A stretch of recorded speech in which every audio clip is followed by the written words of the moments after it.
Hello बच्चों, welcome to Divya Kirti classes. आज हम chapter 11 dual nature of radiation and matter के मोस्ट इंपोर्टेंट न्यूमेरिकल्स को डिस्कस करेंगे, उन्हें सॉल्व करेंगे और जो बोर्ड के अंदर चाहे एचबीएससी में या सीबीएसई में आए हुए हैं उन्हें एक एक करके सबको समझाऊंगा मैं। पहला क्वेश्चन है आपका, the momentum of a photon is 5 into 10 की power -29 kilogram metre per second. Ignoring relativistic effect if any the wavelength of the photon is. Momentum दे रखा है फोटोन का और वेवलेंथ निकालनी है। चार हमें ऑप्शंस दिए हुए हैं। पहला ऑप्शन 1.33 माइक्रोमीटर, बी 3.3 माइक्रोमीटर, सी 16.6 माइक्रोमीटर, डी 13.3 माइक्रोमीटर। तो सबसे पहले हम लोग क्या करेंगे, मोमेंटम का फॉर्मूला होता है h अपॉन लैम्डा। h का मतलब है प्लांक्स कांस्टेंट, वैल्यू होती है 6.6 इंटू 10 की पावर -34 और लैम्डा क्या है, वेवलेंथ। तो यहां से निकालना क्या है, हमको लैम्डा निकालना है। तो h अपॉन पी हो गया 6.6 10 की पावर -34 और p की वैल्यू हमको गिवन है 5 इंटू 10 की पावर -29 और लैम्डा कितना आ जाएगा आपका 13.3 माइक्रोमीटर। तो इसका मतलब क्या है, आपके पास option D is correct. Option D is correct, ध्यान रखेंगे इस बात को। Question number 2, a source produces monochromatic light of frequency 5 into 10 की power 14 hertz and the power emitted is 3.31 milliwatt. The number of photons emitted per second by the source on an average is। पहला option 10 की power 16, second option 10 की power 24, third option 10 की power 10 और fourth option 10 की power 20। सबसे पहले इस question में हमें क्या दे रखा है, फ्रीक्वेंसी गिवन है 5 इंटू 10 की पावर 14 हर्ट्ज, पावर कितनी एमिट हो रही है वो हमें गिवन है और number of photons emitted per second निकालने हैं। Number of photons emitted per second, इसका फॉर्मूला होता है P अपॉन E, यानी पावर होती है N इंटू E। तो N कितना हो गया, P इंटू E। P का मतलब पावर और E का मतलब आपके पास एनर्जी। E कितना है, h न्यू। न्यू कितना है, फ्रीक्वेंसी ऑफ लाइट। P जिसकी वैल्यू हम जानते हैं कितनी है, P की वैल्यू 3.31 इंटू 10 की पावर -3।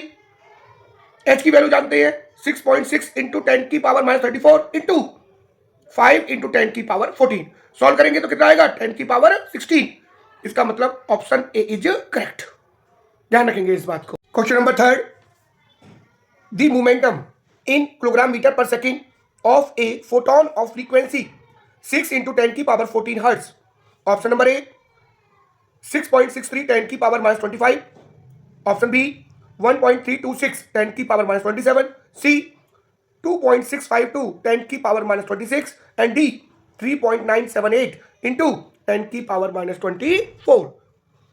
तो हम क्या करेंगे, क्या निकालना है हमको, मोमेंटम देकर रखा है, फ्रीक्वेंसी, फॉर्मूला क्या है P equal to h by lambda बताया था और न्यू कितना है, C बाई लैम्डा। यहाँ से लैम्डा कितना आ गया, C बाई न्यू, यहाँ वैल्यू पुट कर देंगे तो h nu by C। h पता है हमको 6.63 इंटू 10 की पावर -34, न्यू पता है 6 इंटू 10 की पावर 14 और जो C है हमारे पास 3 इंटू 10 की पावर 8। तो सॉल्व करोगे तो आपका कितना आ जाएगा 1.326 इंटू 10 की power -27 kilogram metre per second. It means option B is correct हो गया। नेक्स्ट क्वेश्चन आपके पास 4,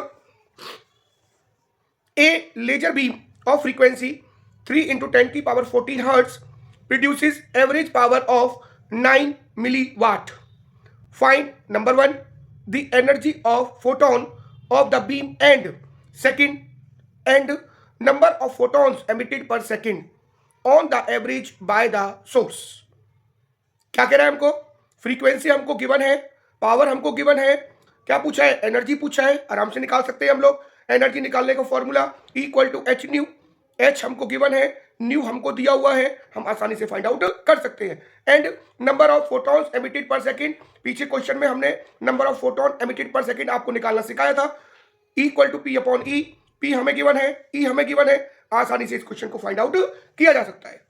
fifth, what is the wavelength of a photon of energy 3.3 into 10 की पावर -19 जूल। क्या पूछा है? वेवलेंथ क्या दे रखा है? एनर्जी। फॉर्मूला क्या है? Equal to H nu. Nu कितना होता है? C by lambda. निकालना क्या है? Lambda H C by E. H आपको गिवन, सी आपको पता है और ई आपको पता है, तो आसानी से हम इसे फाइंड आउट कर सकते हैं। Topic 2, Einstein photo electric equation, energy, quantum of radiation. Question number 6, if photons of frequency nu are incident on the surfaces of metals A and B of threshold frequencies nu by 2 and nu by 3 respectively, the ratio of the maximum kinetic energy of electrons emitted from A to that of B is। क्या कह रहा है हमको? दो metal के surface दे रखी है ए और बी, जिनकी थ्रेशोल्ड फ्रीक्वेंसीज भी गिवन है, न्यू बाई 2, न्यू बाई 3, और जो काइनेटिक एनर्जी है उसकी रेशियो बतानी है हमें। पहला option 2:3, second option 3:4, third option 1:3 and fourth option √3:√2। सबसे पहले हम लोग क्या करेंगे? हमारे पास फॉर्मूला क्या है आइंस्टाइन इक्वेशन का? मैक्सिमम काइनेटिक एनर्जी होती है H nu minus H nu not. यहां से एच न्यू निकाला तो एच न्यू कितना आ गया मेरे पास? ये टर्म इधर आ गई, H nu not plus kinetic energy maximum होगी। पहले मेटल की बात कर रही है, ये आ गया। थ्रेशोल्ड फ्रीक्वेंसी कितनी है? New by 2। मेटल बी के लिए कितनी है? New by 3। न्यू बाई 3 आ गया। अब हम क्या करेंगे? यहां से के ए की वैल्यू निकाल लेंगे, इसको उठा के पहली तरफ ले जाएंगे। के ए की वैल्यू आ गई एच न्यू बाई 2। यहां से इस वैल्यू को इस तरफ ले जाएंगे, के बी की वैल्यू आ गई 2 एच न्यू बाई 3। तो के ए अपॉन के बी, यानी इसको डिवाइड करेंगे। जब डिवाइड करेंगे तो कितना आएगा? K upon K B H nu by 2 dot 3 2 H nu. H nu से टू कट गया, 3/4 आ गया। कितना आ गया? 3/4, यानी कि option B is correct. Next question है आपके पास 7th, photons of energy 1 electron volt and 2 electron volt are successfully incident on a metallic surface of work function 0.5 electron volt.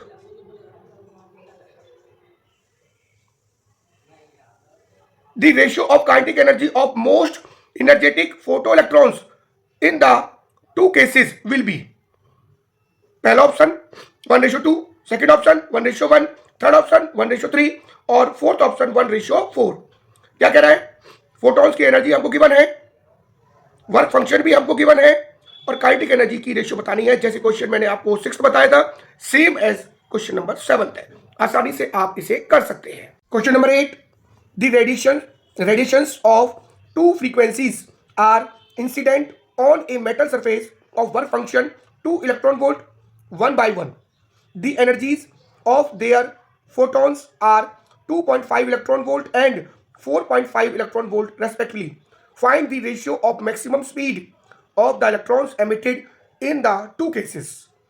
उनका वर्क फंक्शन हमें दोनों का गिवन है, सेम वर्क फंक्शन है। Energy हमें दोनों की गिवन है 2.5 और 4.5। तो हम क्या करेंगे? सबसे पहले मुझे क्या गिवन है?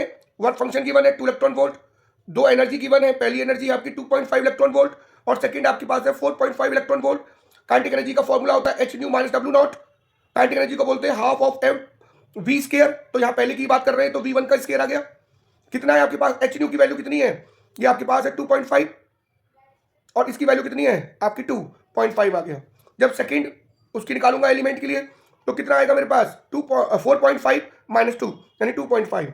पहली इक्वेशन को दूसरी इक्वेशन से क्या कर देंगे? डिवाइड कर देंगे और डिवाइड करने के बाद क्या आएगा मेरे पास? 0.5 अपॉन 2.5 इक्वल टू 1.5 आ गया। तो v1 अपॉन v2 की वैल्यू कितनी आ गई? 1 अपॉन √5 के बराबर हो गई। नेक्स्ट क्वेश्चन है आपके पास 9th मोस्ट इंपोर्टेंट क्वेश्चन है, the work function of a metal is 2.31 electron volt.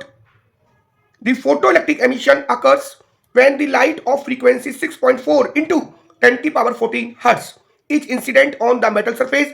Calculate number 1 the energy of the incident radiation, number 2 the maximum kinetic energy of emitted electrons and number 3 stopping potential of the surface. सबसे पहले देखो क्या क्या चीज हमको given है। Work function यानी कि फाई नॉट हमको गिवन है 2.31 इलेक्ट्रॉन वोल्ट। फ्रीक्वेंसी हमको गिवन है। सबसे पहले क्या पूछा है, एनर्जी ऑफ फोटोन पूछा है। फॉर्मूला लगा देंगे एच न्यू 6.6 10 की पावर -34 इंटू 6.4 10 की पावर कितना आएगा 14। सॉल्व कर लेंगे। सेकंड पूछा है maximum kinetic energy H nu minus W not. H new की वैल्यू ऊपर से निकाल ली है, डब्ल्यू नॉट आपको गिवन है 2.31, आसानी से सॉल्व करके निकाल लेंगे। थर्ड पूछा है स्टॉपिंग पोटेंशियल, तो आपके पास मैक्सिमम काइनेटिक एनर्जी कितनी है ई वी नॉट, तो वी नॉट कितना आ जाएगा आपके पास ई, मैक्सिमम काइनेटिक एनर्जी को ई से डिवाइड कर देंगे। तो ये क्वेश्चन आसानी से सॉल्व किया जा सकता है। क्वेश्चन नंबर 10, ये भी मोस्ट इंपोर्टेंट है। If light of wavelength 412.5 nanometre is incident on each of the metals given in table, which one will show photoelectric emission and why? आजकल के जो क्वेश्चंस न्यूमेरिकल्स आ रहे हैं उनके अंदर ऐसे क्वेश्चंस काफी ज्यादा आते हैं। देखो क्या कह रहा है इसके अंदर, हमको मेटल्स दे रखे हैं सोडियम, पोटासियम, कैल्शियम और आपका मोलिब्डियम, जिनके वर्क फंक्शन भी हमको गिवन कर रखे हैं। सोडियम का 1.92, पोटासियम का 2.15, कैल्शियम का 3.20 और मोबिडियम का है 4.17। हमसे कहता क्या है कि इनमें से किस में एमिशन होगा, किस में एमिशन नहीं होगा। हमेशा एक बात दिमाग में याद रखें कि एमिशन तभी होता है जब काइनेटिक एनर्जी वर्क फंक्शन से ज्यादा होगी। तो हम क्या करेंगे, इस वेवलेंथ का यूज करके हम काइनेटिक एनर्जी निकालेंगे, फिर इन वर्क फंक्शन से उसको कंपेयर कर देंगे। सबसे पहले क्या किया, equal to H nu, H C by lambda 6.6 10 की पावर -34, सी का मतलब 3 इंटू 10 की पावर 8, लैम्डा कितना है 412.5 इंटू 10 की पावर -9, लेकिन आंसर किस में लाना है इलेक्ट्रॉन वोल्ट में, तो 1.6 इंटू 10 की पावर -19 से डिवाइड कर देंगे। सॉल्व करके कितना आ गया 3 इलेक्ट्रॉन वोल्ट, यानी इसका मतलब है 3 जो वर्क फंक्शन 3 इलेक्ट्रॉन वोल्ट से ज्यादा है उनमें एमिशन नहीं होगा, जो कम है उनमें एमिशन होगा। इसका मतलब सोडियम इलेक्ट्रॉन एमिट करेगा, पोटासियम से भी इलेक्ट्रॉन एमिशन होगा, कैल्शियम से और आपका मोबिडियम से कभी भी एमिशन नहीं होगा। तो इस क्वेश्चन को आप ध्यान रखेंगे।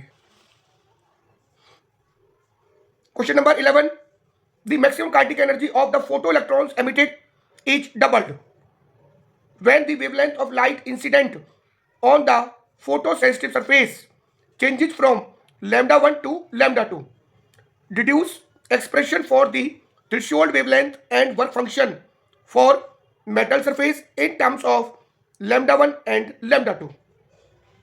क्या कह रहा है हमारे पास, मैक्सिमम काइनेटिक एनर्जी जो है फोटो इलेक्ट्रॉन्स की वो डबल हो रही है, वेवलेंथ जो है वो λ1 से λ2 होती है, कर दे तो उसकी थ्रेशोल्ड वेवलेंथ और वर्क फंक्शन की एक्सप्रेशन बतानी है।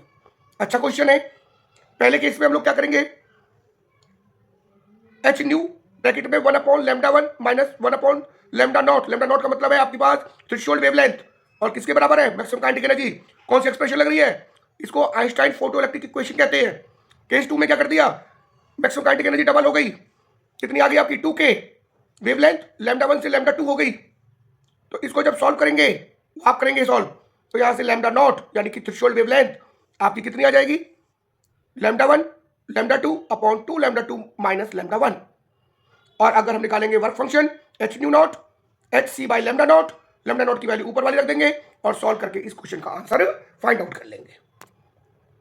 उम्मीद करता हूं कि आपको ये क्वेश्चन समझ में आ गया होगा। इसकी प्रैक्टिस करके देख लेना एक बार, कोई दिक्कत आती है तो आप मुझे कमेंट्स करके अपनी प्रॉब्लम्स को बता सकते हैं।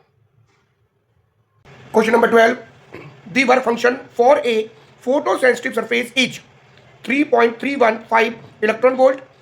The cut off wavelength for photo emission of electron from this surface is.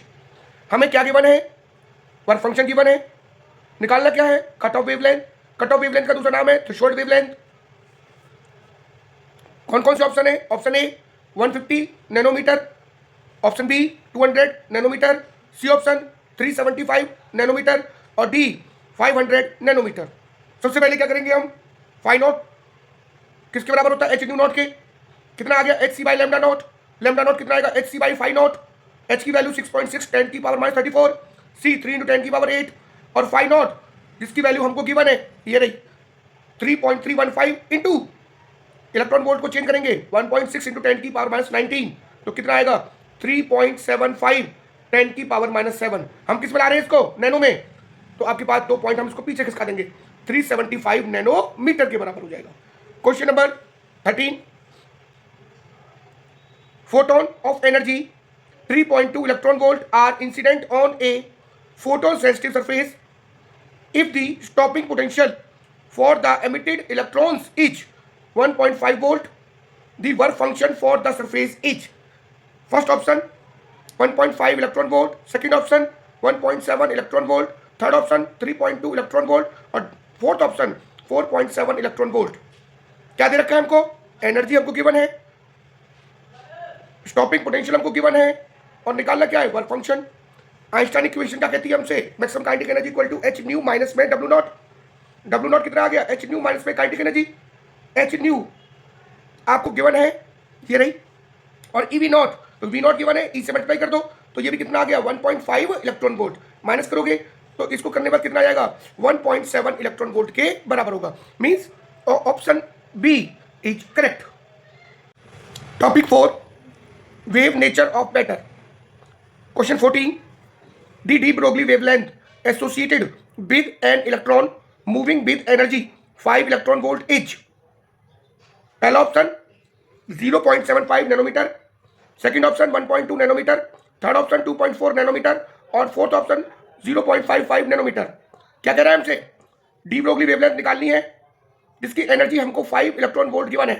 Formula क्या होता है, lambda equal to H upon 2m का अंडर रूट, एच हमें मालूम है 6.6 10 की पावर माइनस 34, 2m का मतलब मास ऑफ इलेक्ट्रॉन 9.1 10 की पावर माइनस 31, ई कितना दे रखा है 5 इंटू 1.6 इंटू 10 की पावर माइनस 19। सॉल्व करोगे 0.55 नैनोमीटर, यानी option D is correct. Next question 15, a proton and an alpha particle are accelerated through the same potential difference. Find the ratio of the de Broglie wavelength associated with the proton to that with the alpha particle. एक हमें proton दे रखा है, alpha particle दे रखा है, potential difference क्या है, same है, D Broglie wavelength की रेशियो बतानी है प्रोटॉन टू अल्फा पार्टिकल। आपके पास फॉर्मूला क्या है, lambda equal to H upon 2m Q into V. बात करोगे प्रोटॉन के लिए तो h अपॉन 2m की जगह लिख देंगे mp, mass of proton, charge of proton, और v क्या है सेम। अल्फा पार्टिकल के लिए वैसे कर लेंगे और हम प्रोटॉन को अल्फा पार्टिकल से डिवाइड कर देंगे, और डिवाइड करने के बाद आपका आंसर आ जाएगा 2√2/1। Question number 16, the wavelength lambda of a photon and the D Broglie wavelength of an electron have the same value, show that energy of a photon is 2 lambda mc upon h times the kinetic energy of electron, where m c h have their usual meaning. इस question में हमको क्या करना है, wavelength of photon दे रखा है, यानी कि हम एनर्जी का फॉर्मूला लगा देंगे equal to H nu H C by lambda. De Broglie wavelength of electron का फॉर्मूला लगा देंगे lambda equal to H upon में 2m इंटू ई। कहता क्या है दोनों की, और फिर क्या पूछा हमसे, एनर्जी पूछी है, तो इस क्वेश्चन को आसानी से हम सॉल्व कर सकते हैं। आप कोशिश करें सॉल्व करने की, और अगर आपको ये वीडियो पसंद आई हो, जितने भी न्यूमेरिकल्स मैंने आपको कराए हैं ये आपके बोर्ड में आए हुए हैं या आने के चांसेस हैं। आप इतने क्वेश्चंस को आसानी से अगर कर लेंगे तो आपको इस चैप्टर में कोई भी प्रॉब्लम नहीं आएगी। अगर आज हम अभ्यास सीरीज को कंटिन्यू करते हुए चैप्टर 12 एटम्स के most important numericals and questions यहाँ पर हम डिस्कस करेंगे और उनके बारे में आपको बताएंगे। पहला क्वेश्चन जो आपके पास है, फर्स्ट, यानी an alpha particle approaches a gold nucleus in Giger-Marsden experiment with kinetic energy K. It momentarily stops at a distance d from the nucleus and reverses its direction. Then d is proportional to.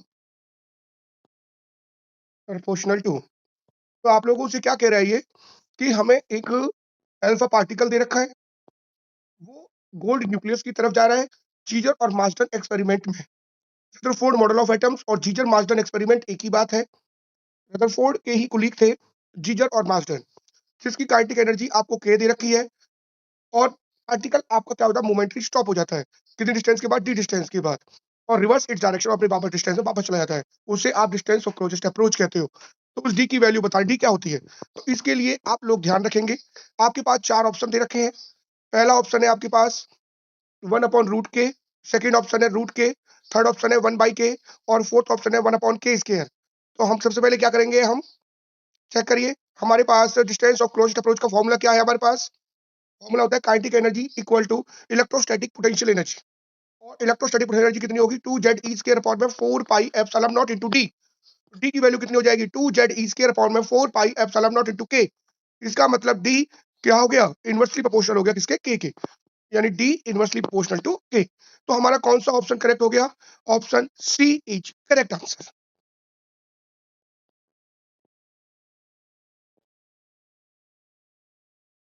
Question number 2 जो एक important question है आपका, the total energy of hydrogen atom in a state is -3.4 electron volt. Total energy given है, what are the kinetic energy and potential energy of the electron in this state. यानी उसी state के अंदर कितनी kinetic और potential energy होगी electrons की।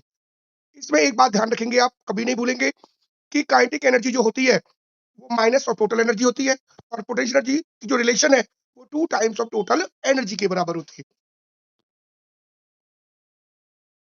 इसका मतलब आपकी जो काइनेटिक एनर्जी है वो काइनेटिक एनर्जी कितनी आ गई, तो काइनेटिक एनर्जी किसके बराबर है, is equal to minus of total energy, और टोटल एनर्जी है -3.4। इसका मतलब काइनेटिक एनर्जी हो गई आपकी 3.4 electron volt.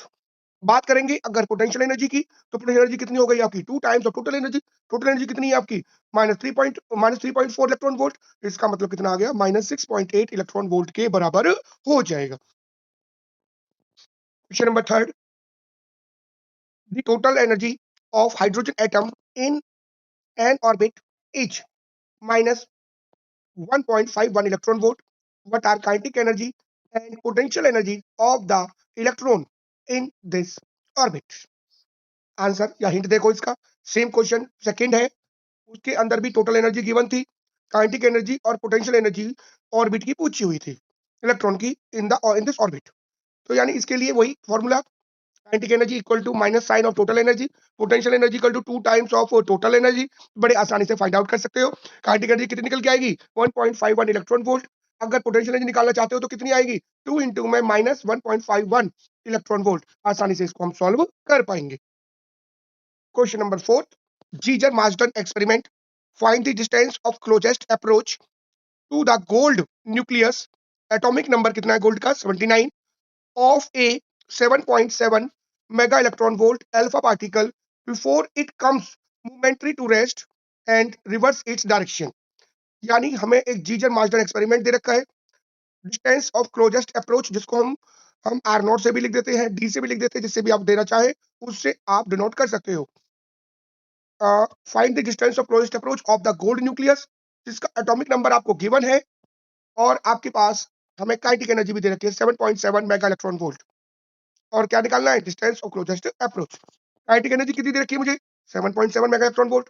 Mega electron volt को आप जूल में कन्वर्ट कर लीजिए, 1 इलेक्ट्रॉन वोल्ट होता है, 1 इलेक्ट्रॉन वोल्ट कितना है 1.6 into 10 की पावर -19। 1 मेगा इलेक्ट्रॉन वोल्ट कितना हो गया 1.6 into 10 की पावर -13। सॉल्व करोगे तो कितना आएगा 1.2 into 10 की पावर -12 जूल। जेड की वैल्यू ऑलरेडी हमें गिवन है, कितना है जेड इक्वल टू 79। तो यहां से हम क्या करेंगे, काइनेटिक एनर्जी जो होती है इलेक्ट्रोस्टैटिक पोटेंशियल एनर्जी के बराबर होती है, इक्वल टू कितना हो गया 2z e square upon 4 pi epsilon naught into d। तो किसकी बात कर रहे हैं हम, अल्फा पार्टिकल के लिए। तो अब हमें क्या करना है, d की वैल्यू फाइंड आउट करनी है। d कितना आ जाएगा 2z e square upon 4 pi epsilon naught into e के बराबर हो गया।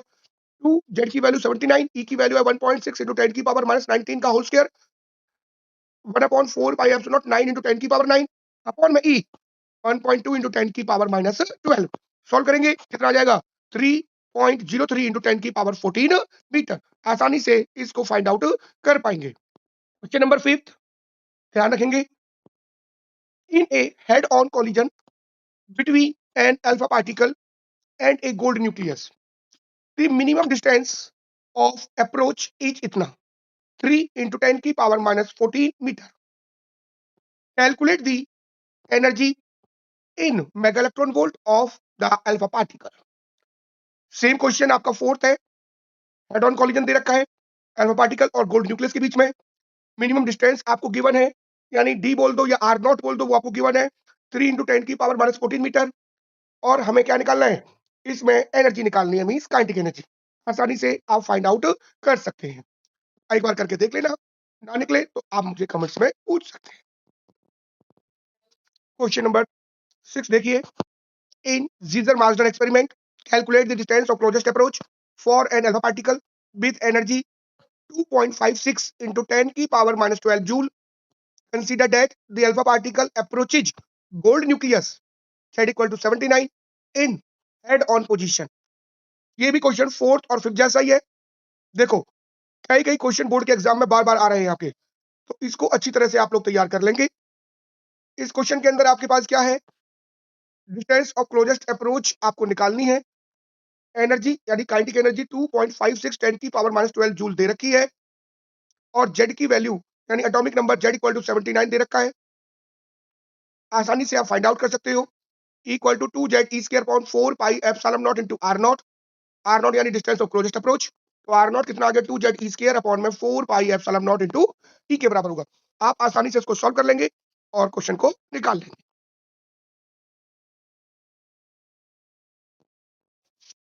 क्वेश्चन नंबर 7 देखें, a hydrogen atom makes a transition from n equal to 5 to n equal to 1 orbit। The wavelength of photon emitted is lambda। The wavelength of photon emitted when it makes a transition from n equal to 5 to n equal to 2 orbit is, पहला option 8/7 lambda, B option 16/7 lambda, C option 24/7 lambda and D option 32/7 lambda। Question को ध्यान से समझने की कोशिश करें। क्या कह रहा है, हाइड्रोजन एटम है, इसके अंदर ट्रांजिशन हो रही है n = 5 से n = 1 तक, यानी इसका मतलब है, यानी इनिशियल कितना दे रखा है हमको n = 5 और फाइनल कितना दे रखा है nf = 1, और उसकी वेवलेंथ कितनी दे रखी है लैम्डा। तो सबसे पहले हम क्या करेंगे कि पहले ट्रांजिशन दिखाएंगे आपकी n = 5 to 1, 1/λ = r, r का मतलब होता है रेडबर्ग कांस्टेंट, 1/nf का स्क्वायर माइनस में 1/ni का होल स्क्वायर होता है। r को r रहने देंगे, कहाँ आ रहा है, ये आपका फिफ्थ से 1 में आ रहा है, तो 1 का स्क्वायर माइनस में फिफ्थ का स्क्वायर, तो यानी कितना आ गया 24/25 into r। अब आपसे पूछा क्या है उसने कि ट्रांजिशन बताओ n = 5 to n = 2 तक, इसका मतलब है फाइनल कितना हो गया 2 और इनिशियल कितना है 5। अब आपको क्या करेंगे, हम लोग नई वेवलेंथ निकाल देंगे। नई वेवलेंथ में हमने क्या बोल दिया 1/λ डैश बोल दिया, r 1/nf का स्क्वायर माइनस में 1/ni का whole square equal to r को r रख दिया, एनएफ की वैल्यू कितनी है 2, 2 का स्क्वायर कितना हो गया 4, माइनस में 5 का स्क्वायर कितना हो गया 25। सॉल्व करेंगे, सॉल्व करने के बाद आपके पास कितना आ गया 32.7, 32/7 into लैम्डा। इसका मतलब आप क्या देख रहे हो कि आपकी जो नई वेवलेंथ है, आपकी जो नई वेवलेंथ है वो आपकी कितनी आ गई 32/7 लैम्डा के बराबर। इसका मतलब D option is correct. Question number 8, series limit of Balmer series of hydrogen atom is 3646 angstrom। Calculate the wavelength of first member of this series। सबसे पहले बात को ध्यान से सुनो, the series limit, series limit का मतलब होता है लास्ट लिमिट, यानी इलेक्ट्रॉन कहां पर है इंफिनिटी पर, और कहां पर आ रहा है सेकंड पर, क्योंकि बाल्मर की बात कर रहा हूं। सबसे पहले हम क्या करेंगे, फॉर्मूला लगाएंगे 1/λ = r 1/nf का स्क्वायर माइनस में 1/ni का स्क्वायर, समझाया था 1/r 1/λ = r, एनएफ का स्क्वायर का मतलब कितना हो गया 2 का स्क्वायर माइनस 1/∞ का स्क्वायर, ये आ गया आपके पास r/4, तो लैम्डा की वैल्यू आ गई 4/r के बराबर। आगे हमसे क्या कहता है, फॉर फर्स्ट मेंबर के लिए बात कर रहे हैं। फर्स्ट मेंबर का मतलब है कहां से आएगा, थर्ड से सेकंड में, तो इनिशियल कितना है थर्ड और फाइनल कितना है 2, तो 1/λ dash equal to r, bracket में 1/nf का स्क्वायर माइनस में ni का होल स्क्वायर। कहां से कहां आ रहा है हमारे पास फर्स्ट नंबर के लिए, ni = 3 to nf = 2 के बराबर, यानी कि nf की वैल्यू कितनी है 2, 2 का स्क्वायर कितना हो गया 4, ni की वैल्यू कितनी है 3, कितना हो गया 9, सॉल्व किया तो कितना आ गया 5r/36, लैम्डा डैश की वैल्यू आ गई 36 अपॉन में 5 ऑफ r। अब हम क्या करेंगे इसके लिए, जो हमारे पास इक्वेशन 1 है, ये इक्वेशन आपकी सेकंड है। दोनों इक्वेशनों को क्या करेंगे, डिवाइड कर देंगे, यानी कि दूसरी इक्वेशन को पहली इक्वेशन से क्या कर देंगे, divide.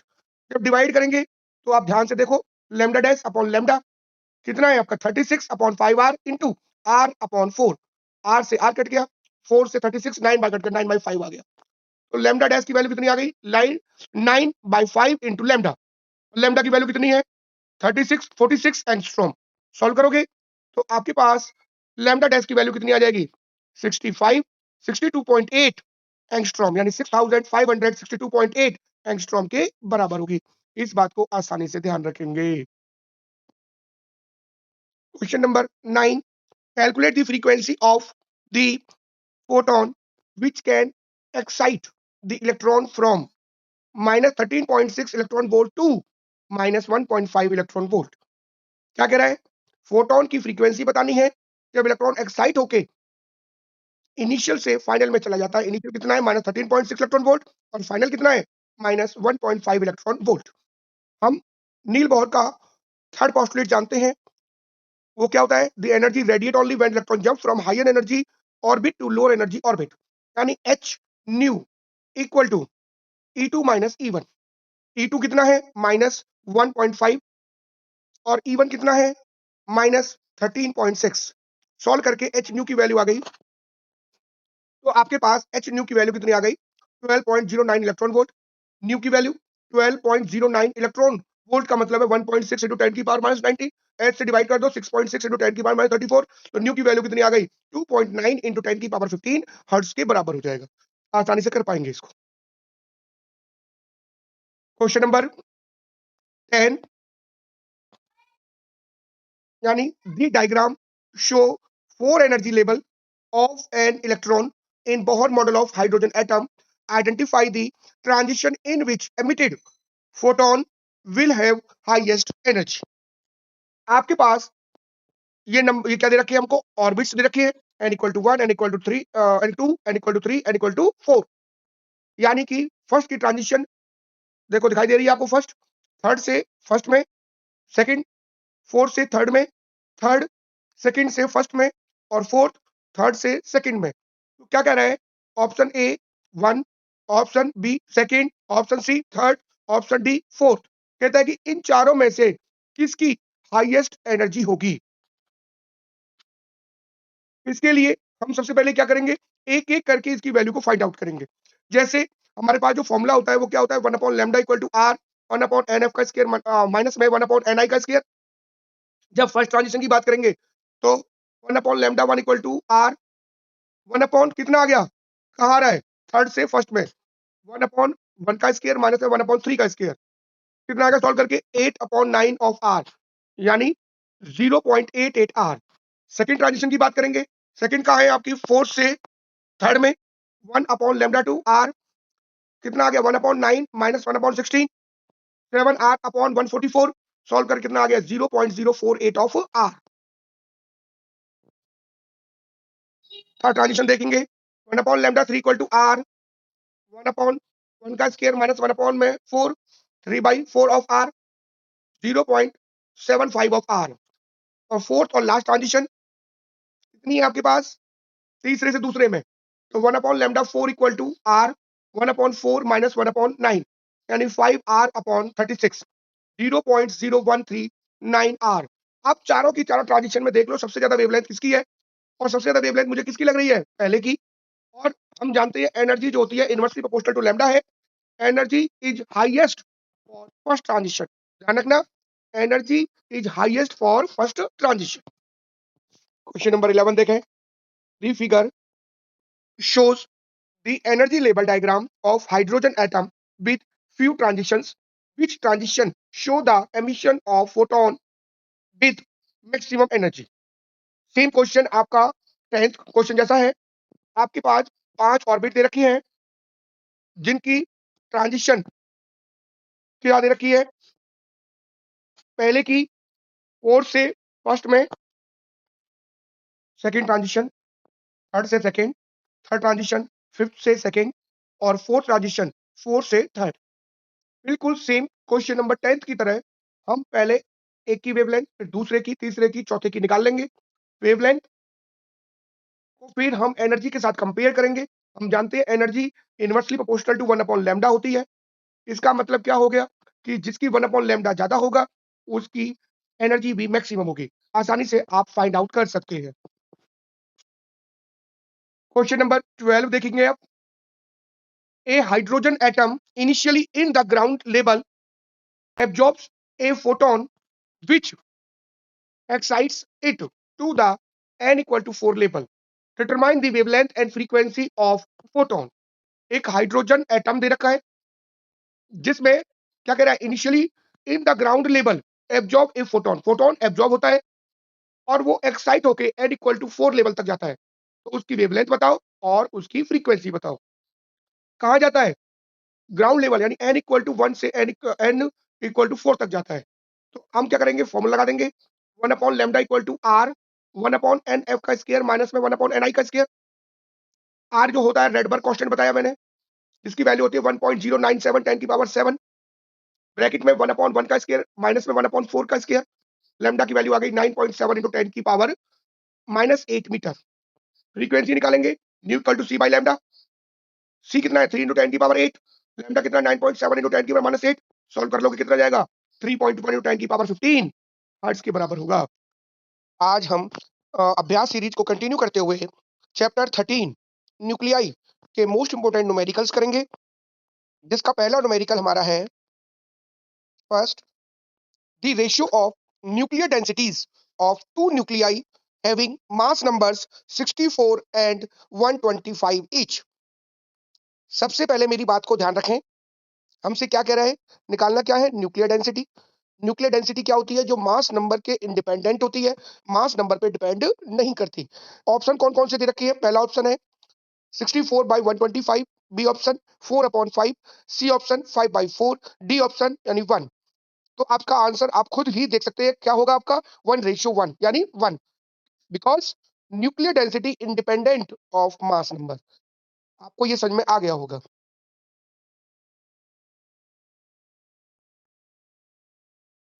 Question number second, in the following nuclear reaction uranium 92 to 38 plus neutron 01 देता है NpXY plus electron plus nu bar plus Q। Q का मतलब है एनर्जी ड्यूरिंग रिएक्शन।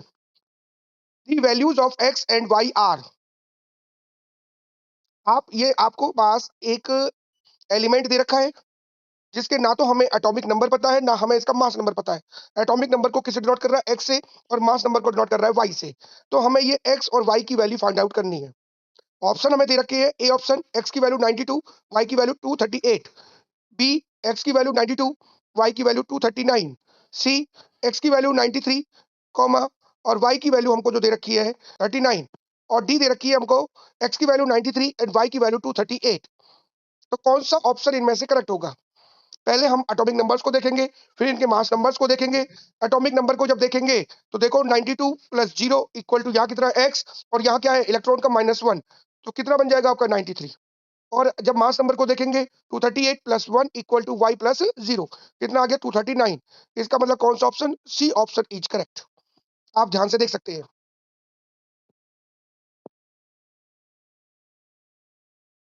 उसके बाद आपके पास है question number third, the binding energy per nucleon of oxygen 816 each 7.97 mega electron volt and that of oxygen 817 each 7.75 mega electron volt. The energy in mega electron volt required to remove a neutron from O817 each. A option 0.042 mega electron volt, B option 7.86 mega electron volt,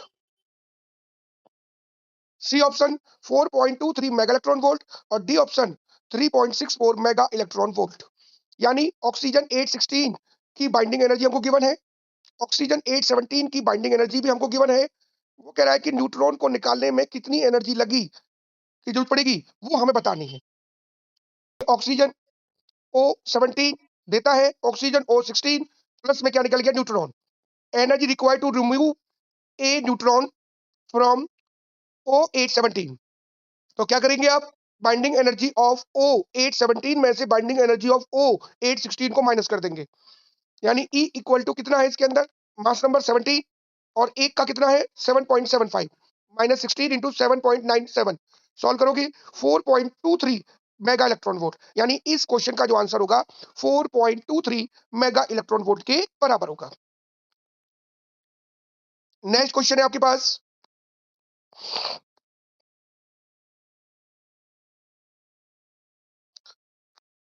fourth question, the carbon isotope carbon C612 has a nuclear mass of 12 U. Calculate the binding energy of its nucleus. Given mass of proton 1.007825 U, mass of neutron 1.008665 U. सबसे पहली बात तो ये ध्यान रखें, ये mass defect और binding energy के न्यूमेरिकल्स हैं और बोर्ड के एग्जाम में एक न्यूमेरिकल के आने के बहुत ज्यादा चांस रहेंगे, तो इसको आप एक बार ध्यान रखें। सबसे पहले तो एक बात ध्यान रखें, क्या क्या चीज हमें गिवन है। हमें देखो कार्बन C612 दे रखा है, इसका मतलब हमें इसका एटॉमिक नंबर 6 और मास नंबर हमें कितना दे रखा है 12। तो जेड की वैल्यू कितनी हो गई 6 और ए माइनस जेड कितना हो गया वो भी 6। मास ऑफ ईच प्रोटॉन है, मास ऑफ ईच न्यूट्रॉन है। सबसे पहले मास डिफेक्ट निकालेंगे, फॉर्मूला होता है जेड एम पी प्लस में A minus Z M N minus में एम। जेड की वैल्यू 6, एमपी की value 1.007825 of U plus 6 into 1.008665 U minus में 12 यू हो गया। इसको सब दोनों को ऐड करेंगे, इसको माइनस करेंगे तो 0.09894 ऑफ यू। ध्यान रखना जितने डेसिमल तक जा रहा है उतने तक उसको लेके जाना है, इसको भूलना नहीं कभी भी। उसके बाद क्या निकालेंगे हम लोग, बाइंडिंग एनर्जी निकालेंगे। बाइंडिंग एनर्जी में क्या होता है कि जो मास डिफेक्ट की वैल्यू आई है उसमें यू जो आया, यू का मतलब होता है एमयू, उसको हम 931.5 मेगा इलेक्ट्रॉन वोल्ट से उसको मल्टीप्लाई कर देंगे, तो कितना जाएगा आपका 92.16 मेगा इलेक्ट्रॉन वोल्ट के बराबर हो जाएगा। आपको ये समझ में आ गया होगा। आगे भी हम आगे और क्वेश्चन भी लेंगे इस तरह के हम।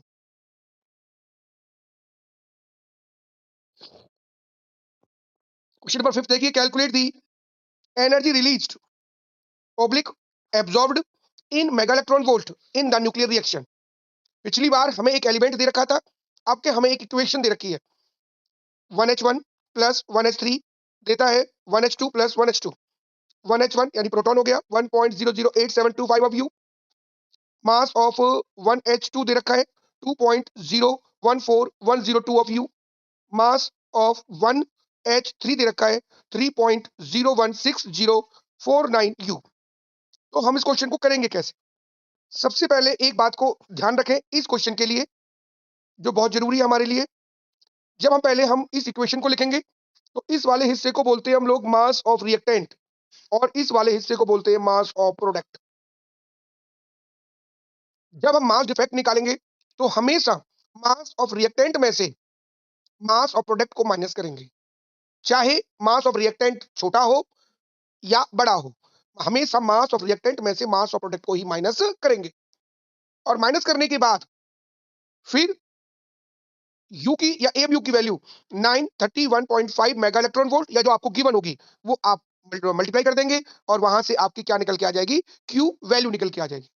एक बात और ध्यान रखें, अगर क्यू वैल्यू आपकी नेगेटिव है तो एनर्जी एब्जॉर्ब होगी, और अगर एनर्जी आपके पास क्यू वैल्यू पॉजिटिव है या मास डिफेक्ट पॉजिटिव है तो एनर्जी रिलीज होगी।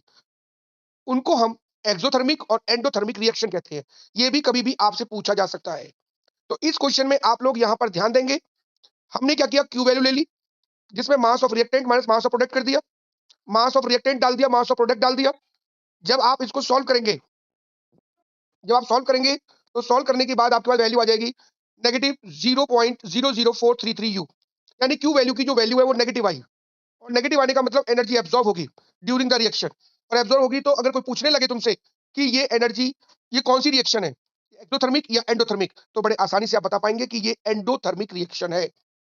और यू की वैल्यू लगा देंगे 931.5, तो क्यू वैल्यू की ये वैल्यू भी निकल के आ जाएगी।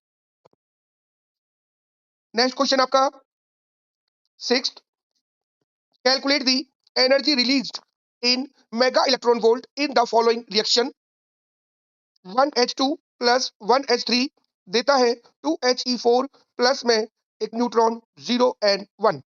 गिवन दे रखा है mass of 1H2 2.014102 U, mass of 1H3 3.016049 U, mass of helium 2He 2He4 4.002603 of U, और मास ऑफ न्यूट्रॉन दे रखा है 1.008665 ऑफ U। तो सबसे पहले हम क्या करेंगे, इसके अंदर मास डिफेक्ट निकालेंगे। मास डिफेक्ट में मैंने आपको बताया था mass of reactant minus mass of product करेंगे। मास ऑफ रिएक्टेंट में हमारे पास क्या है, आप इसको ध्यान से देखें एक बार। हमको ये दो आपके पास एलिमेंट दे रखे हैं, दोनों एलिमेंट्स को क्या करेंगे, इसका भी मास मास इसका भी मास, दोनों को हम ऐड कर देंगे। यहाँ पर इन दोनों के मास को भी हम ऐड कर देंगे। जब ऐड करेंगे तो ऐड करने के बाद हमारे पास मास डिफेक्ट की वैल्यू 0.018883 U आ जाएगी। इससे एनर्जी कितनी रिलीज हो रही है, 0.018883 को मल्टीप्लाई कर देंगे हम 931.5 मेगा इलेक्ट्रॉन वोल्ट से, और आपका आंसर जो होगा 17.589 मेगा इलेक्ट्रॉन वोल्ट के बराबर आ जाएगा। इस तरह से आप इस क्वेश्चन को आसानी से सॉल्व कर पाएंगे।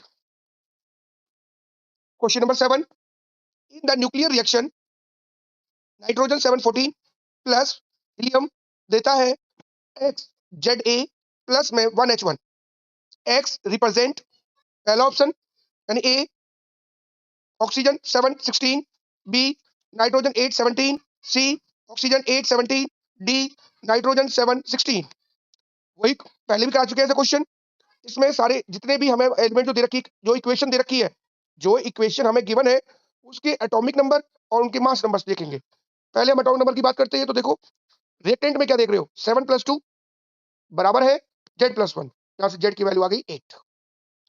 जब हम मास नंबर को देखेंगे तो 14 + 4 इक्वल टू A + 1, यानी A की वैल्यू 17 आ गई।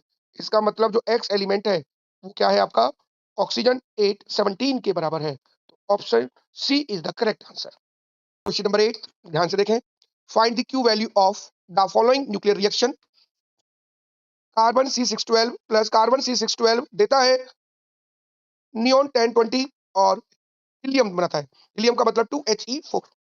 इज द रिएक्शन एक्सोथर्मिक और एंडोथर्मिक। आपको याद होगा कुछ समय पहले मैंने अभी एक क्वेश्चन लिया था, यहाँ पर एनर्जी एब्जॉर्ब और एनर्जी रिलीज पूछी थी। मैंने आपसे क्या बताया था कि अगर मास डिफेक्ट या बाइंडिंग एनर्जी अगर पॉजिटिव आती है तो एनर्जी आपकी रिलीज होगी और इक्वेशन आपकी एक्सोथर्मिक होगी, और अगर आपके पास मास डिफेक्ट और बाइंडिंग एनर्जी नेगेटिव आती है, एनर्जी एब्जॉर्ब होगी और आपकी जो रिएक्शन है वो एंडोथर्मिक होगी। अब यहाँ पर हम चेक करते हैं, एक बार चेक करिए। गिवन जो मास दे रखे हैं हमको, मास ऑफ कार्बन दे रखा है 12 U, मास ऑफ नियोन दे रखा है 19.992439 U, मास ऑफ हीलियम दे रखा है 4.002603 U, और 1 U की वैल्यू भी गिवन है 931 mega electron upon C square. तो अब सबसे पहले आप क्या करेंगे, आप पहले इन दोनों के मास को रखेंगे और इसके मास में से इन दोनों के मास को माइनस कर देंगे। माइनस करने के बाद अगर आपका जो मास है वो अगर आता है पॉजिटिव, बताया मैंने, तो इक्वेशन कैसी होगी, एक्सोथर्मिक। और माइनस करने के बाद अगर आता है नेगेटिव तो इक्वेशन या रिएक्शन होगी आपकी एंडोथर्मिक। बड़े आसानी से आप इसको कर पाओगे। Question number 9, the finding binding energy per nucleon of lithium 37 nucleus given mass of proton 1.007825 of U, mass of neutron 1.008665 of U, and mass of lithium वो भी गिवन है 7.01599 of U। तो सबसे पहले हम क्या करेंगे, पहले भी आपको बता चुके हैं, मास डिफेक्ट का फॉर्मूला लगाएंगे। क्या होता है, ZMP प्लस में A minus ZMN minus M, ये सब कुछ हमें गिवन है। यहां से मास डिफेक्ट निकल के आ जाएगा 1.004211 ऑफ U। इससे क्या करेंगे, फिर बाइंडिंग एनर्जी निकालेंगे। बाइंडिंग एनर्जी में क्या करेंगे, यू की वैल्यू हम पुट कर देंगे जो हमें गिवन है 931 मेगा इलेक्ट्रॉन वोल्ट। कितना जाएगा आपका, 39.3 मेगा इलेक्ट्रॉन वोल्ट के बराबर हो जाएगा। हमसे पूछा क्या गया है, binding energy per nucleon. Per nucleon का मतलब होता है मास नंबर। किसकी बात कर रहे हैं, लिथियम की। कितना मास है उसका, मास नंबर कितना है 7। 7 से उसको डिवाइड कर देंगे, कितना जाएगा 5.6 mega electron volt per nucleon. Question number 10, the find the mass equivalent to energy of 10 की पावर 26 जूल। यानी एनर्जी आपको गिवन है, इक्विवेलेंट ऑफ मास आपको निकालना है। कैसे करेंगे? सबसे पहले हम Einstein mass energy equivalence relation लगाएंगे, equal to mc square. Mass कितना है? E upon c square. E की वैल्यू आपको गिवन है 10 की पावर 26, c भी आपको पता है 3 into 10 की पावर 8 का होल स्क्वायर। सॉल्व करेंगे 1.1 10 की पावर 9 kg के बराबर होगा। अगर इस तरह की कोई क्वेश्चन आए तो आप आसानी से कर पाओगे। एग्जाम को देखते हुए हम फिजिक्स के न्यूमेरिकल प्रॉब्लम्स की प्रैक्टिस शुरू कर रहे हैं। आज हम चैप्टर 14 सेमीकंडक्टर के सॉल्व और अनसॉल्व न्यूमेरिकल प्रॉब्लम्स की प्रैक्टिस करेंगे। सबसे पहले हम question number 1, the energy required by an electron to jump the forbidden band in silicon at room temperature is about।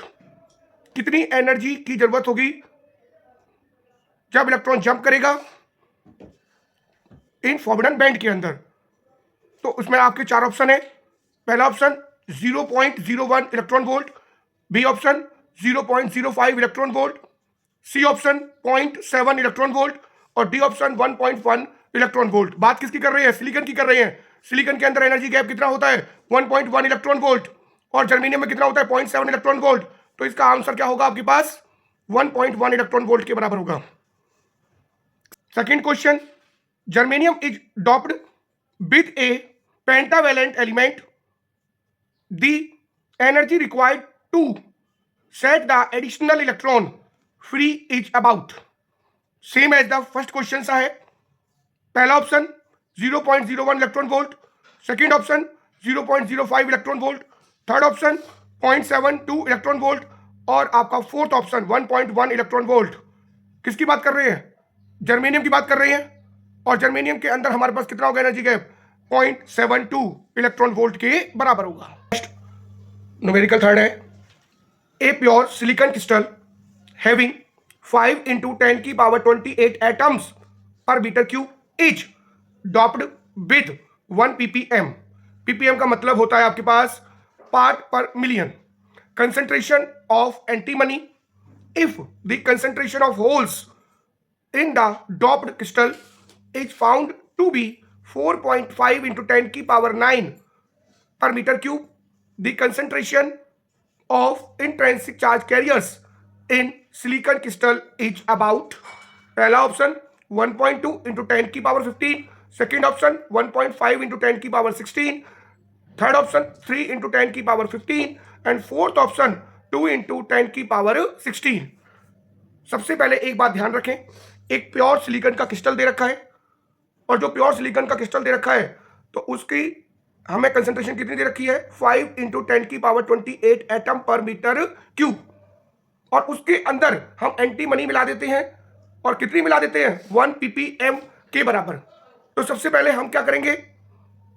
मैंने अभी आपको बताया कि 1 ppm का मतलब होता है 1 पार्ट पर मिलियन, यानी कितना हो गया? 1/10 की power 6।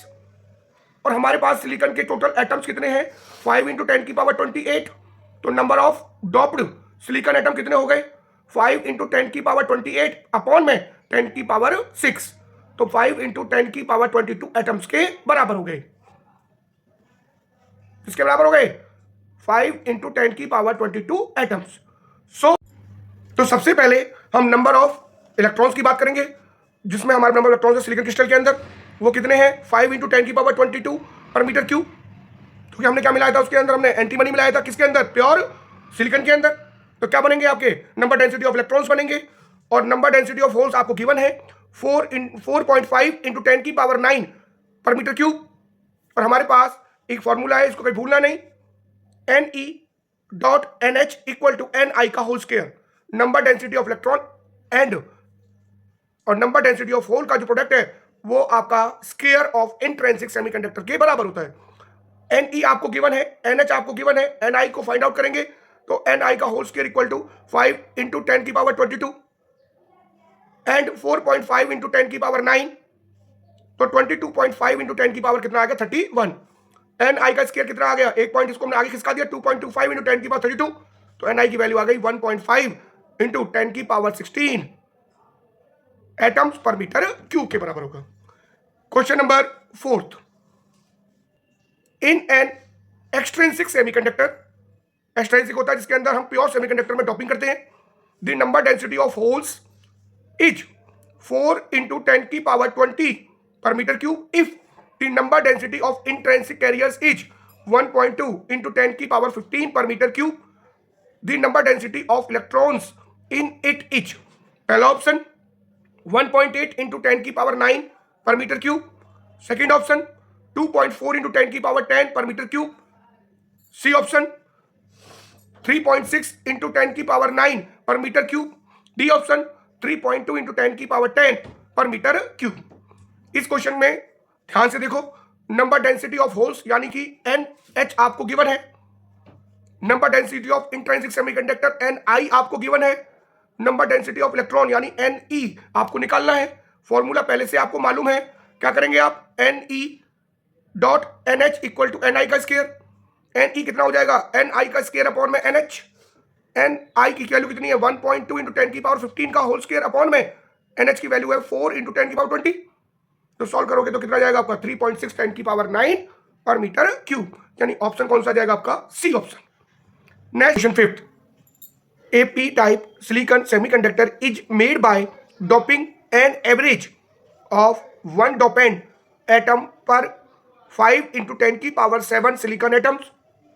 If number density of silicon atom in the specimen is 5 into 10 की power 28 atoms per meter cube, find the number of holes created per cubic centimeter in the specimen due to doping. इसके अंदर हमें करना क्या है? Number density of silicon atom की वो हमें दे रखी है, यानी कितनी? 5 इंटू 10 की पावर 28 एटम पर मीटर क्यूब. कितना उसके अंदर डोपेंट कर रही है वो हमें 5 इंटू 10 की पावर 7 वो भी हमें गिवन है. निकालना क्या है? Number of holes.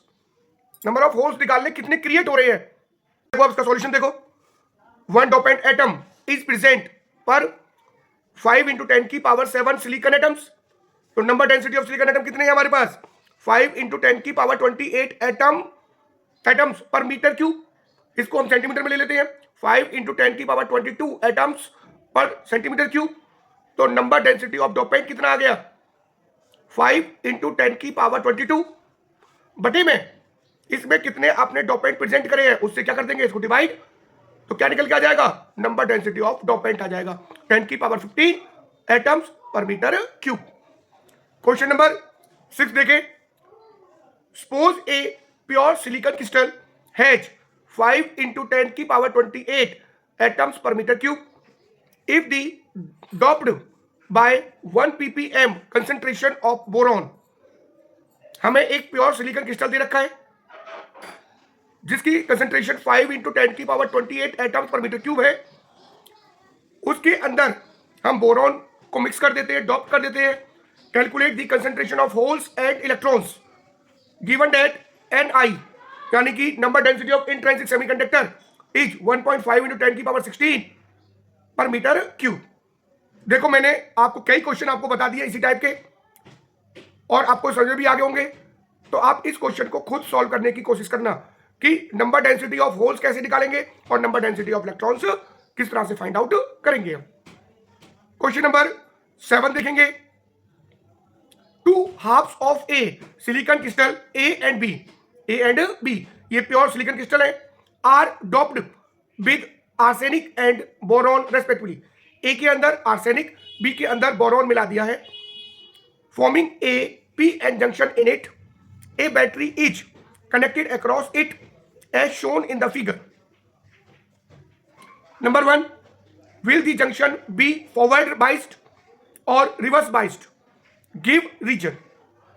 पहले ये पूछा हुआ है कि जब प्योर सिलिकॉन के अंदर ए पार्ट में आप आर्सेनिक डालोगे, बी पार्ट में आप बोरॉन डालोगे और जब उसको बैटरी से कनेक्ट कर दोगे तो कहता है कि ये फॉरवर्ड बायस है या रिवर्स बायस्ड है. देखो जब हम सिलिकॉन के अंदर आर्सेनिक डाला तो कौन सा बना? N type. और जब हमने सिलिकॉन में बोरॉन डाला तो क्या बना? P type. इसका मतलब ये कौन सा हो गया? Reverse bias. तो इसका आंसर क्या होगा आपका? Reverse biased.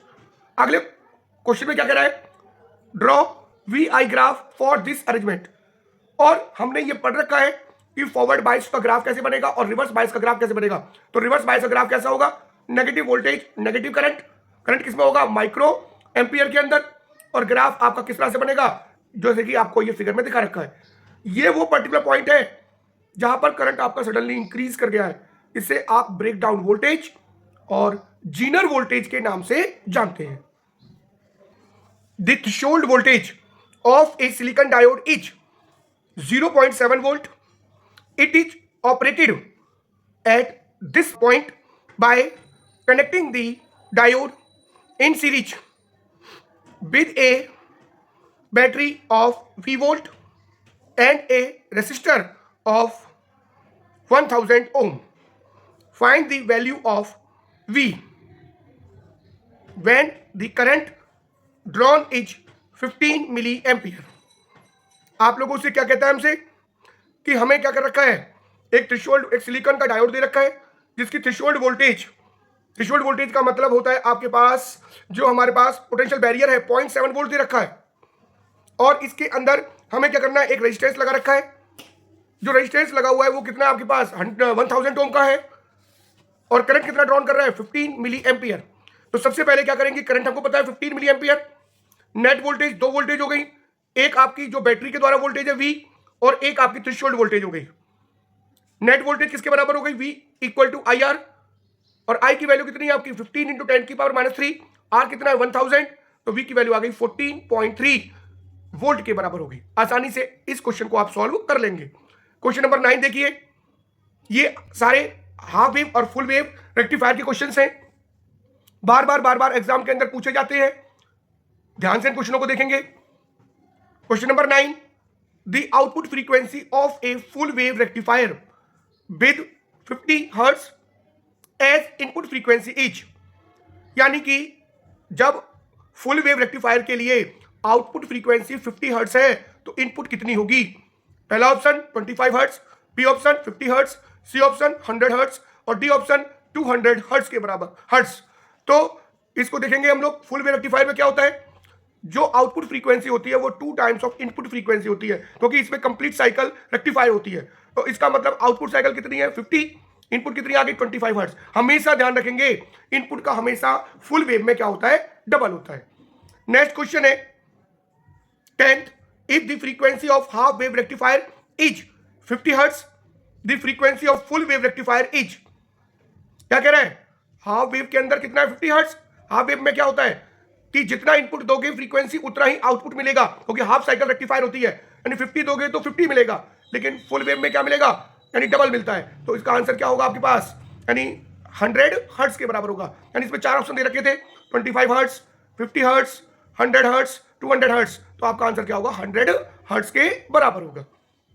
Question number 11, an AC voltage V equal to 0.5 sin 100 pi t volt is applied in turn across a half wave rectifier and a full wave rectifier. The frequency of the output voltage across them respectively will be, पहला option 25 hertz, 50 hertz, second option 25 hertz, 100 hertz, third option 50 hertz, 50 hertz, and fourth option 50 hertz and 100 hertz. हमें क्या दे रखा है, एक voltage दे रखी है V equal to V naught sine omega t. Omega t की value कितनी दे, ओमेगा टी की वैल्यू कितनी रखी है 100 पाई टी, ओमेगा की वैल्यू कितनी है 100 पाई। सबसे पहले क्या निकाल लेंगे, फ्रीक्वेंसी कितनी आ गई 50 हर्ट्ज, और हाफ वेव में क्या होती है सेम मिलेगी 50 हर्ट्ज, और फुल वेव में क्या होगी जस्ट डबल, तो कितनी होगी 100 हर्ट्ज। तो आपका ऑप्शन फोर्थ यानी डी इज करेक्ट आंसर है। क्वेश्चन नंबर 12 इंपोर्टेंट क्वेश्चन है, कोई भी ऐसा क्वेश्चन नहीं है जो मैंने सेमीकंडक्टर से बोर्ड एग्जाम के जो पुराने क्वेश्चन है उनसे इनको कवर किया है, और कोई भी मैंने क्वेश्चन नहीं छोड़ा है। आप इनकी अच्छी तरह से प्रैक्टिस कर लेंगे तो आपको कोई भी परेशानी नहीं आएगी। Question in VI characteristic of a diode is shown in the figure, the ratio of the resistance of the diode at I equal to 15 milli ampere to the resistance at V equal to -10 is, पहला option 100, दूसरा option 10 की power 6, third option 10, और fourth option 10 की power -6। आपको एक figure दे रखी है, forward और रिवर्स बायस कैरेक्टरिस्टिक्स की फिगर बनी हुई है। V और I किसमें आपका मिली एम्पियर में, इधर V और I किसमें आपका माइक्रो एम्पियर में। पहले केस में रेजिस्टेंस निकालना है कब, जब करंट आपको 15 मिली एम्पियर दे रखा है। तो इसको देखो 15 मिली एम्पियर आपका 10 और 20 के बीच में है, और जब हम 10 मिली एम्पियर की बात करेंगे तो उसमें वोल्टेज कितनी है 0.7 वोल्ट, और 20 मिली एम्पियर की बात करेंगे तो वोल्टेज कितनी है 0.8 वोल्ट। तो यहां से क्या निकालेंगे डेल्टा आई, यानी कि 20 माइनस 10 मिली एम्पियर, 10 इंटू 10 की पावर -3।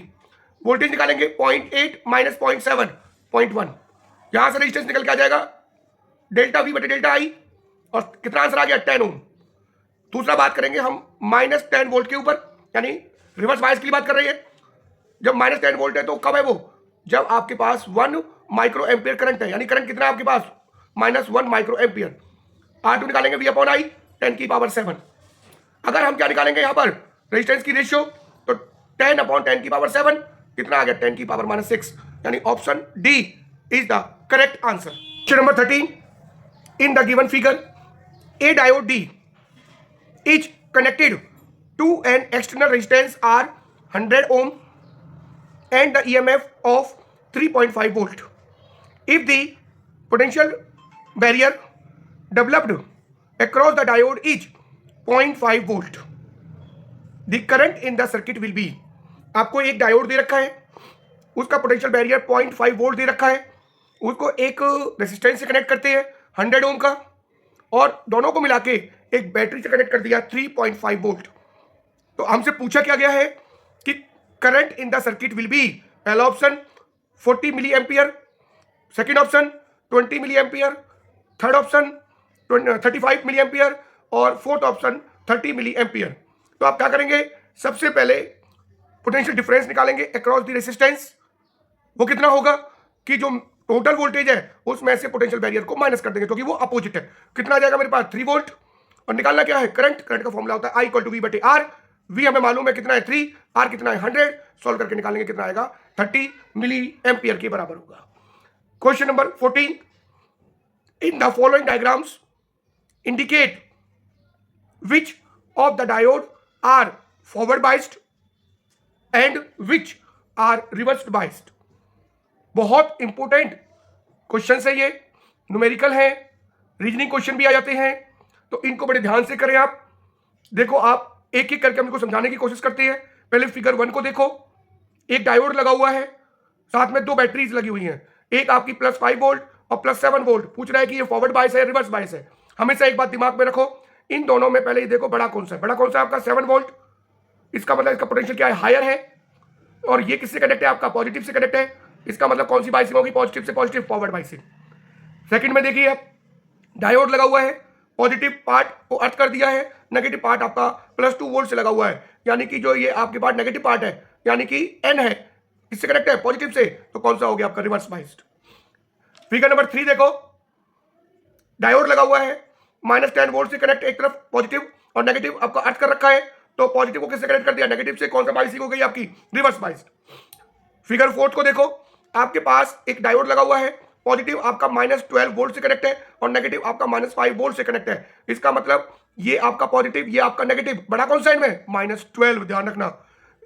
तो और वो -12 किससे कनेक्ट है पॉजिटिव से, तो कौन सा बाइस हो गया रिवर्स बाइस। फिफ्थ देखो, एक डायोड है जो कि 2 बैटरी से कनेक्ट है, +10 वोल्ट और +5 वोल्ट। +10 वोल्ट बड़ा है, किससे कनेक्ट है नेगेटिव से, कौन सा बाइसिंग होगी आपकी रिवर्स बाइसिंग। 6 में देखो, एक फिगर बनी हुई है, डायोड है, 2 बैटरी कनेक्ट है, -10 वोल्ट और -5 वोल्ट। दोनों बड़ा कौन सा है -10 वोल्ट, कनेक्ट किससे है नेगेटिव से, कौन सी बाइसिंग हो गई फॉरवर्ड बाइसिंग।